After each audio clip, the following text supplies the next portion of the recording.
Psalms 68 and 17, the chariots of power are 20,000, even thousands of angels.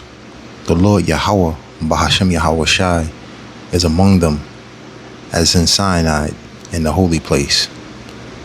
Kohala Yahawah, Bahashem Yahawashi, Bahashem Rekahak Radash. Double honors to the elder apostles, bishops, and elders of Great Millstone who rule well, for teaching this word in truth and sincerity. Peace and salutations to the hopeful elect that's scattered abroad, and peace and salutations to the sincere Akim that's pushing this word in truth and sincerity to USA Shalom.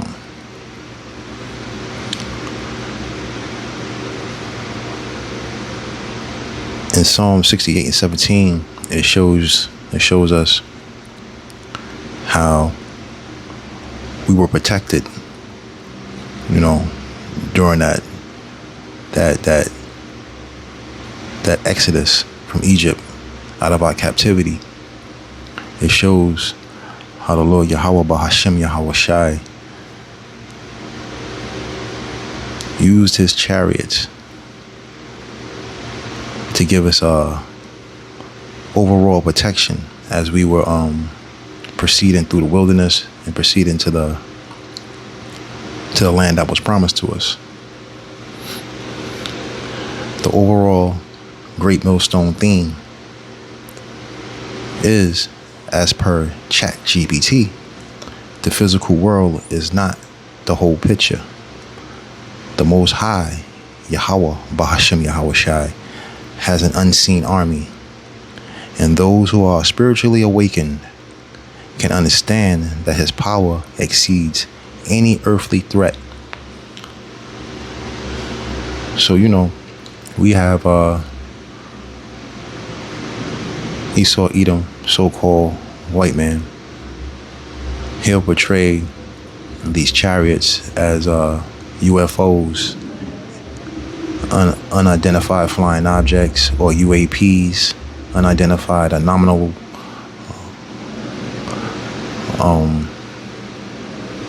let me look that up real quick.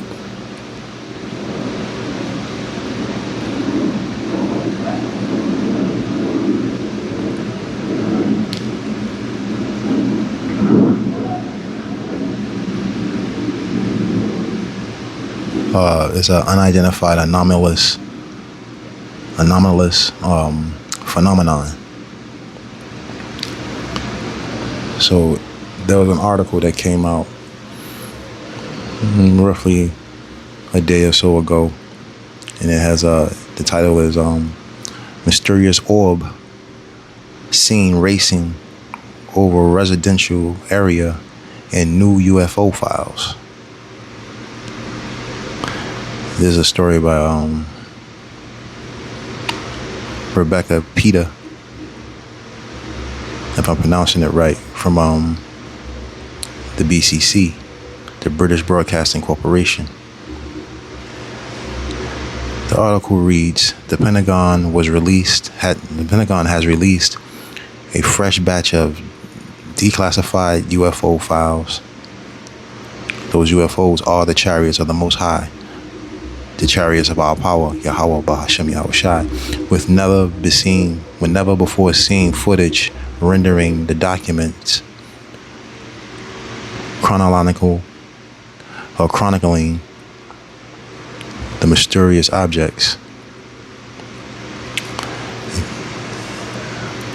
The latest release contains 41 files in total, over a dozen videos, 3 images, and a score of PDF documents. The oldest document is from 1953, and the most recent one is from a year ago. That one from 1953, I believe that's from when they flew over, when the Lord and his chariots flew over, or the angels rather, flew over the White House in Washington, D.C. I believe that's the Great UFO Incident. It might be the one they're talking about, 1952, when Truman was president. The article reads on: the U.S. Defense Department uploaded the first trench of 161 files to their website on 8 May. So on the 8th of May, they released 161 files to their website, with promises of more to come. After President Trump called for the documents to be released in the executive order earlier this year, the Pentagon has declassified hundreds of files in a series of 5 drops. Here's what's included in the latest trench. Video footage captured over the Gulf of Oman in 2021 appears to show a dark, cold orb moving in irregular patterns. What at first glance resembles a housefly darting across the frame is reportedly an unidentified anomalous phenomenon, or UAP, measuring around 4 feet. It'll be approximately 1.2 meters in diameter. Unidentified anomalous phenomenon is the official term used by the U.S. government and scientists to describe objects such as these. Distinct from unidentified flying objects, UAPs can be found on land and underwater, as well as soaring in the air. Another video captured by the U.S. military sensor camera at an undisclosed location in the Middle East, so-called Middle East, because that's all Asia. That would be Western Asia, the southern region of Western Asia. In 2025, shows a round sphere traveling in a straight line over what looks like an urban residential area. In a declassified federal document, a former military pilot describes seeing lights in the sky in October 2023 on a flight between Boston and Dublin. Dublin is in Ireland. He claimed that many other pilots have witnessed similar events between midnight and 3 a.m. The white lights will start out dim, getting progressively brighter before fizzling out. Some of the lights remain still, while others moved in straight lines, sometimes changing direction. The pilot said he has seen variations of these lights at least 10 times since spotting the lights for the first time in 2023. In the footage captured over the Pacific Ocean in 2019, a black sphere appears and then disappears from view. When it reappears, visibly quivering, it slowly drifts from left to right. The video's description noted that although the imagery was captured by a sensor, the display itself can be recorded using a handheld device, which may account for some of the flickering visible of the footage. The UFO community has been waiting for answers. Has the Pentagon delivered? That's a question that's being asked. In 1953, in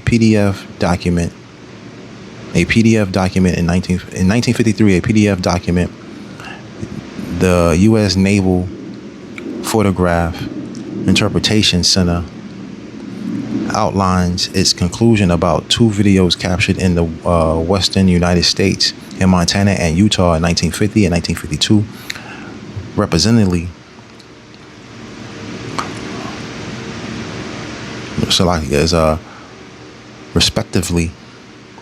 In the memo, The center describes objects that appear to increase in size as their luminosity increases. It concludes that the videos depict objects whose characteristics are inconsistent with those of natural phenomenon. All of the images in this latest release are rendering meaning. They are artistic interpretations of the first-hand depiction or descriptions of extraterrestrial encounters. Those are celestial beings. That's our Lord Yahawah being the Father and His only begotten Son Yahawashi, and a host of angels, meaning armies of angels. One rendering portrays a vast dark triangle in the sky with round lights marking each corner. This image is based on the first-hand encounter with two former U.S. military service members from the summer of 2011. The description said, public interest in extraterrestrial life has resurged in the United States in recent years. In 2022, Congress held its first UFO hearing in 5 decades, while the military pledged to increase transparency surrounding this issue. And I remember that congressional hearing, and it had several defense contractors, or formerly defense contractors, who work for these different defense companies. You know, they all were kind of hush-hush on verifying what they saw, but at the same time disclosing what they saw. And it was interesting because all of them had a look of fear in their eyes, especially the ones that were holding the congressional hearing. You know, so it was real interesting to watch, because when you see the look on their faces, you know that this thing is not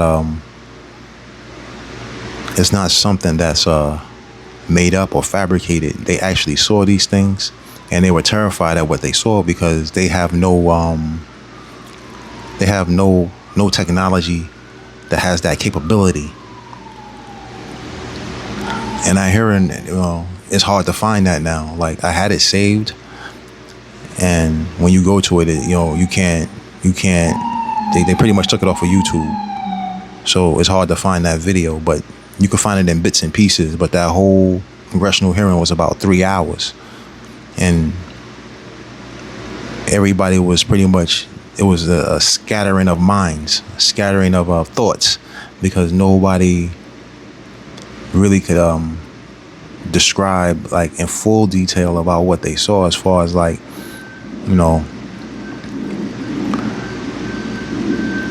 the reason being, I would say, is because they had signed these, everybody signs these disclosure agreements when you're dealing with these companies, especially companies that provide defense weaponry for Babylon.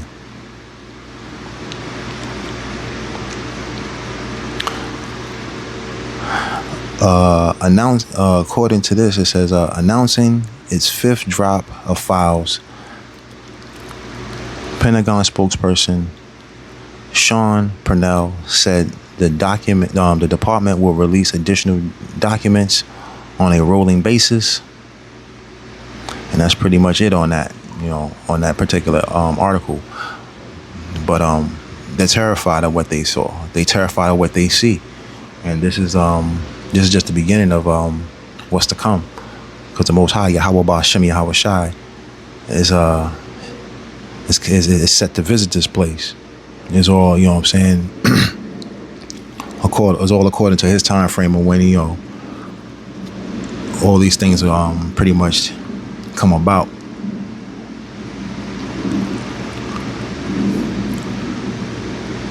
But this is Revelations 1:7.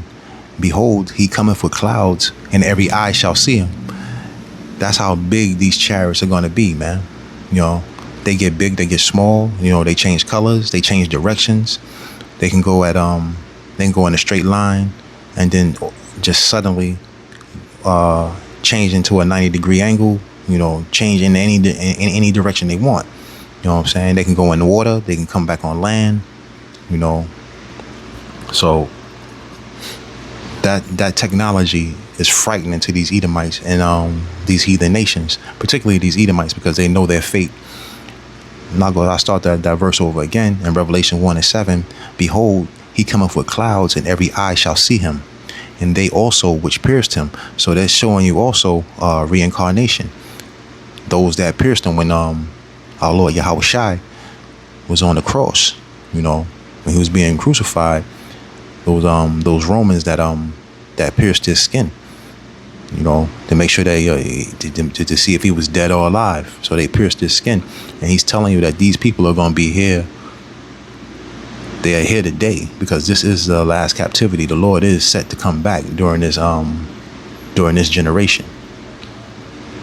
So those that pierced him on that cross, they're present today. You know, they're walking around here today.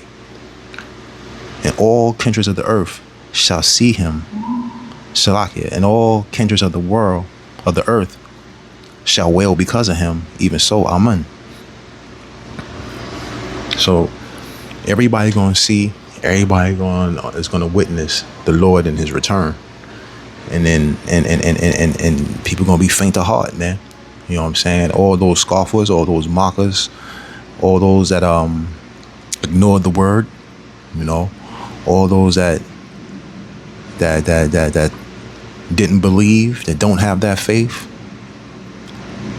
You're gonna be amazed and marveled, and at the same time, you know what I'm saying, you might have a heart attack, because at that particular moment in time, you're gonna know that, you know, that the Lord is back for his people. And it's not those goofy looking clown small hats that's, you know, hijacked our land.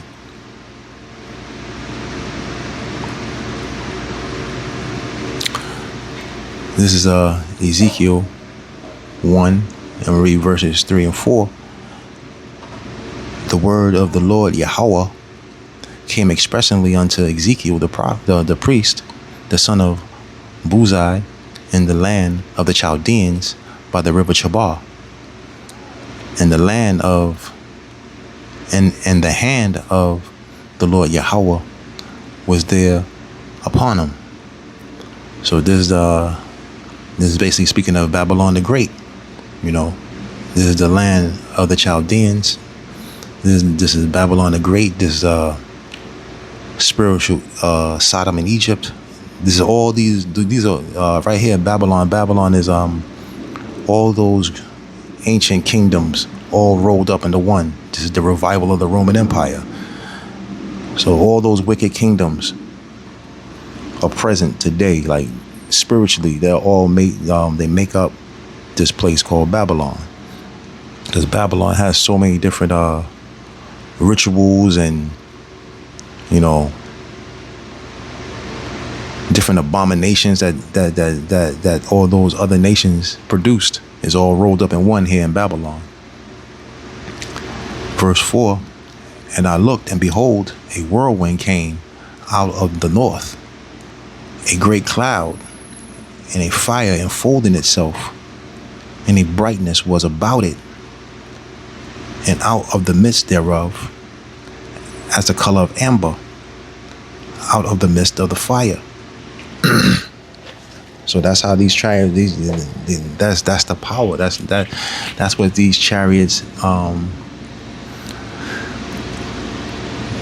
that's what comes out of these chariots, you know. That's, you know, kind of like propulsion. You're gonna see fire. You're gonna see it's called the whirlwind. You know, these things come from those chariots. The chariots of the Lord is nothing to play with, you know. And back in, like back in Revelation 1 and 7, he come up with clouds. It's going to be in the midst of the clouds, you know. When the prophets were describing these things, they really had no other way of describing it because they had never seen anything like it before. So that's why you get these different interpretations of how they looked. But they all pretty much said they came through the clouds. They came amongst the clouds. And when the chariot of the Lord comes back, when them chariots come back, it's going to be a marvel. It's going to be something to behold. And then and people are going to be amazed. They're going to be astonished, and they're going to be terrified. In 2 Kings 2 and 11, and it came to pass as they still went on and talked that, behold, there appeared a chariot of fire and horses of fire. So that's the power of these chariots. The horses represent the power of these chariots, you know. So it's like, you know, if you can imagine how a helicopter lands and all that wind and debris that surfaces up or moves around when it's landing, imagine that coming from a chariot. So you could put that like times 1,000, times 1,000,000. Like you're gonna have that force. You're gonna have that heat, that air movement. So everything that's around it is going to be moving. So when these chariots land, or when they chariots come into that atmosphere, come into the atmosphere, when they get close enough to the surface where it's covering the sky, covering the buildings, and it's dark, because that fathership is going to be huge, you know. That's kind of like what's being described here, is that power that comes from those chariots. So there appeared a chariot of fire and horses of fire, and parted them both asunder. And Elijah went up by a whirlwind into heaven. So you know that force that them chariots come with, man, it parted them. Like they kind of like, you know, they were walking together. Then all of a sudden, you know, when the chariots appeared, and that power that came from it moved them apart from each other. You know what I'm saying? And Elijah was taken up. You know, that's what we call beamed up, man. Beam him up, Scotty. But it ain't gonna be no TV show, and it ain't gonna be imaginary.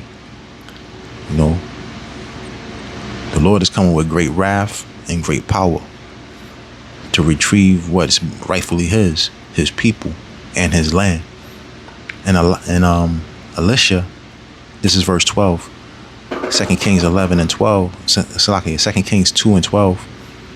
And Elisha saw it, and he cried out, my father, the chariots of Israel, and the horsemen thereof. And he saw him no more. So it's just almost like the same way Enoch was taken out of here, man. You know, times get so bad here where the people, you know, they pretty much want to kill the prophets, man. They want to get rid of the prophets because they just want to live their best life, man. You know, they want to continue to party, drink, you know, have all sorts of abominable sex, do the things that's pleasing to them, you know, pretty much conforming to the heathen nations. Heathen nations meaning just other nations. And he saw him no more. And he took hold of his clothes, of his own clothes, and rented them.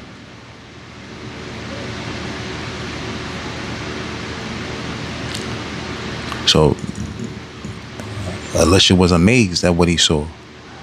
And at that moment, you know, he took on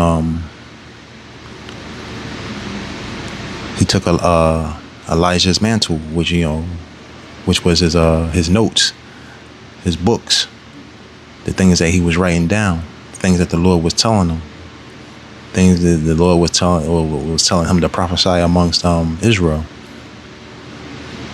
And, you know, And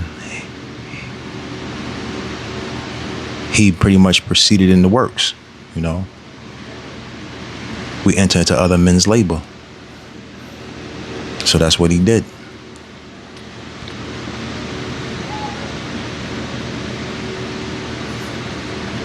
This is Matthew's 24, and we'll read verses 29 through 31.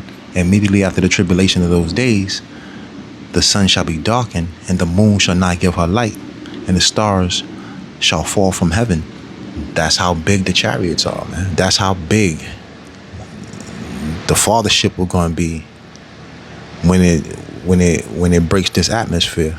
It's going to be so huge that people are not going to be able to see the sunlight, the moonlight, the stars. All they're going to see is those chariots.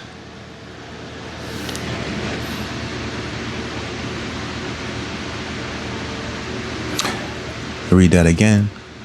Matthew 24 and 29. Immediately after the tribulation of those days shall the sun be darkened, and the moon shall not give her light, and the stars from heaven, the stars shall fall from heaven, and the powers of the heavens shall be shaken. You know, so it's gonna be terrifying for many. You know, it's gonna be a sight to behold, a sight of joy for those that's been in the in the truth and doing the work and having that faith that the Most High Yahawah Yahawashi is coming back to get them. You know, and it's gonna be a rumbling. You know, that's coming from those chariots, because that's that power.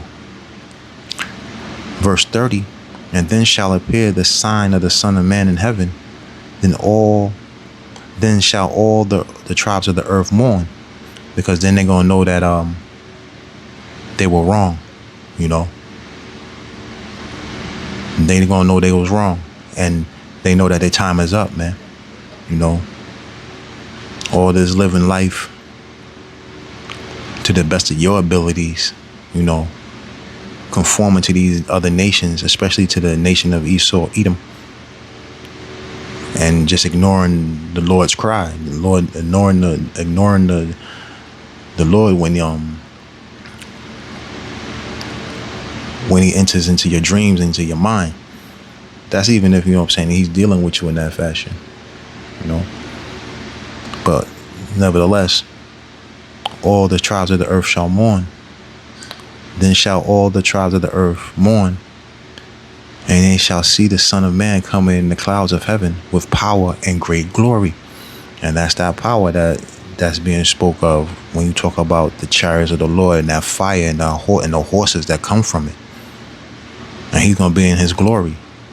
You know, he's not coming back as a man. He's coming back as a celestial, extraterrestrial being, all power, coming from his Father, the Most High, Yahawah Bahashem, Yahawashi, from the Father Yahawah unto the Son Yahawashi. Verse 31, and he shall send his angels with a great sound of a trumpet, and they shall gather together his elect from the four winds, from one end of heaven to the other. So this is who the Lord is coming to get. The Lord is not coming to get everybody like these wacky tacky Christians would talk about. There's nowhere in the scriptures, that's not scriptural, where all of Israel will be gathered together on that day. Now Israel is granted everlasting salvation. So those that perish on this side would definitely be born again in the kingdom. But there's going to be a purification here in Babylon, because this place is going to be a lake of fire. So if you haven't gotten right, if you haven't considered, you better get right with the Most High, Yahawah Bahashem Yahawashi. And this is to the 12 tribes of Israel, you so-called Negroes, Latinos, and Native Americans that were scattered throughout the four corners of the earth.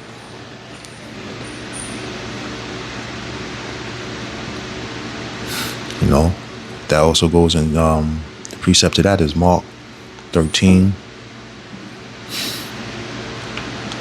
You can go, let's see, Mark 13, starting at the verse 24 and 27. Go from 24 through 27.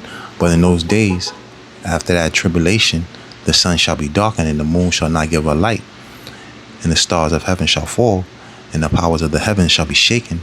And then shall they see the Son of Man coming in the clouds with power and great glory. And then shall he send his angels, and shall gather together his elect from the four winds, from the uttermost part of the earth to the uttermost part of the earth, to the uttermost part of heaven. Salakia.